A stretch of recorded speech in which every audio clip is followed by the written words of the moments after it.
Senior officials in this White House have repeatedly over the years, and as recently as Tuesday, described as the president's top foreign policy accomplishments ending the war in Iraq and decimating and destroying core al-Qaeda.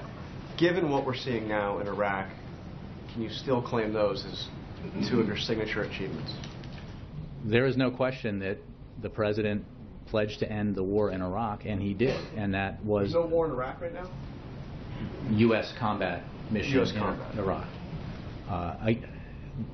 What is also the case, and what the president made clear as we wound down the war in Iraq, is that we need to be a good partner to the government in Iraq and provide the assistance that we can at their request to help them meet their security challenges, and we have done that. Ultimately, Iraq's future has to be decided through reconciliation of the in Iraq and a unified approach to dealing with the challenge posed by a group like the ISIL. And decimating and destroying core al-Qaeda when al-Qaeda-linked group is now in charge, in control of major cities in the heart of Iraq?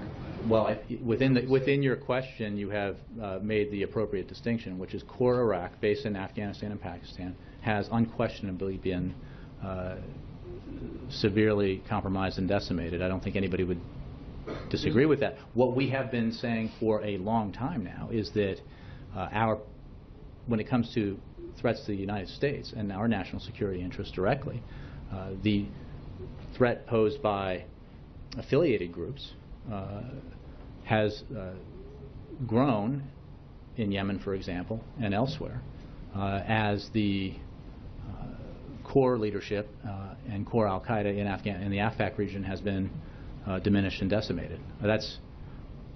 We've openly discussed that. The President, John Brennan, when he was here, and also obviously over at the CIA, has talked about it, and that is a challenge that we are very upfront about.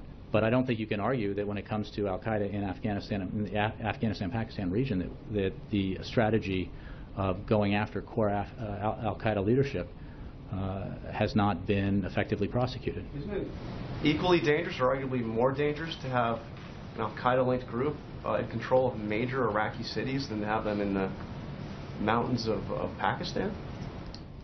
Well, I guess I would have to remind you that the most severe military attack on the United States in our lifetimes occurred, was organized and ordered out of Afghanistan and Pakistan by core al-Qaeda.